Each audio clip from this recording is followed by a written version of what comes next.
this is water in here now, so I pre-filled it. That's when I disappeared on y'all. You fill the other half up with vinegar.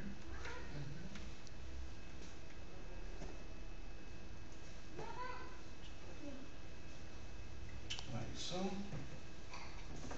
Tap that down. Okay, so knock it off. And this is tea tree oil. And you guys can pass it around and smell it. That's how it smells. You get that from like Walgreens, and then over in the vitamin aisle, Dr. Carter's. Oh yeah, Dr. Carter got everything. Yeah. Oh, he got everything. Yeah. All that. And then they sell the kind that's already mixed in conditioners and stuff. I had a bad sore. I scraped my hand with my carpet machine. To me, it is. And I used that stuff on there and it cleared it up. That's what too strong. Yeah. Carter, ooh, he did.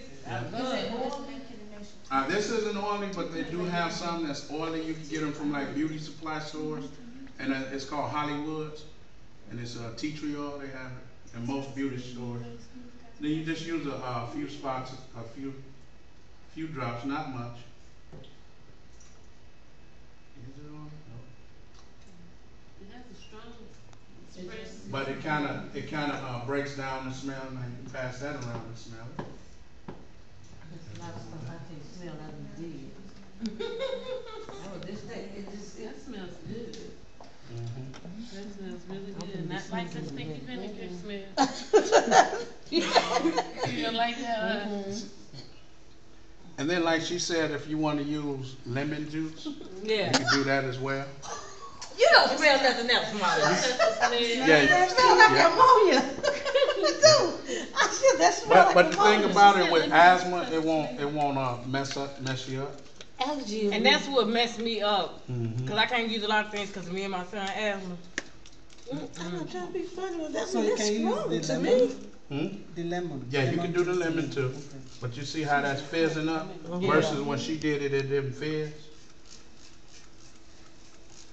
I need to do my pots like that. My pots like that. Yeah, you can do pots. You can Yours do, let you me know, the burn. surrounding your tub, Yeah. that little white caulking, and it gets that mold on Yeah. it. You can make a paste and put it on there, That's what I'm doing. and let it sit overnight, and then in the morning just wipe it down. Wow. Yeah. Tell you, she And don't you can have do to a act like tub. her pots. Inside tub. No, your stuff is just burnt.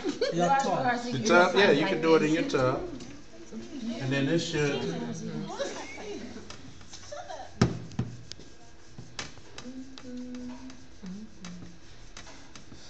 And this is pretty much wiping it without a scouring pad. So you know, if you have one of those sponges with a scouring pad on it, not the steel wool, because steel it'll scratch your stove and stuff up. Yeah. But you can kind of see. And if y'all want to try, somebody want to give it a try? You need more liquid? Mm-mm. It's coming this up. pasty like you want it. It's coming up. You kind of want it thicker. Yeah, it's I just think if you let it sit overnight, See that? it'll be good. No, they ain't gonna bite Oh, I don't even know why you trying to pretend. She you. pretend. Now, which one of y'all say y'all can't do that? My mama. Oh, you don't like? It's already messed up that old. Oh, Stay okay. over here, I can hear y'all. And this is actually safe too. He said do all. Shut up, girl. He said do half. But that's just what I mean. Y'all can get people at your house, invite people, and you get about 5 or 6 people and get your stove clean for free. I'm getting mine clean. I'm not hurt, my mama. No, I don't think so. So what do y'all think about that? Yeah. You like that? Okay. Okay. So can you just do this on your stove? You can do it on your stove, and then you won't scratch your stove up. A lot of people, they have to put the steel wool on there to get it clean. And I've been to a house where a lady had grease caked up on there, and I did the demonstration up the middle of her stove and showed her that it can be clean. But I told her, just let it sit overnight and come back at it. I said, but don't put a steel wool on it. The part that I did on her stove looked like new. It was just full of grease. I need that. Yeah, and then you can maintain it that way. When you're maintaining it, you know, you won't have that problem anymore. But the thing about that, Bless when you. you talk about integrated pest management, which is keeping pests out your house, You might not have mice in your house at all, but if this is the season that they start dipping in looking for food, they'll leave if there's no food if you take away the food source. Keeping the house sealed up, keeping it dry, keeping it clean. So basically, one spot of grease, one little speck of grease can feed, that's food for them. That's a meal for them. They like grease. And that's why you'll see some people that have droppings on the top of their stove, but the minute they lift it up and get up under there and get all that grease off, they won't have any mice problems anymore.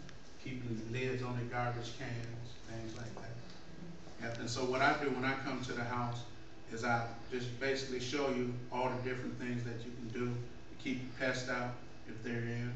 If it's water coming in your house, I can tell you why it's coming in by doing a thorough inspection of the home. Yeah. I'm actually a certified inspector as well. So I was at a lady's house today and I was seeing some things that the inspector missed, and I'm like, they still sold you the house? You know, but things was hidden. So They always get you like that. yeah.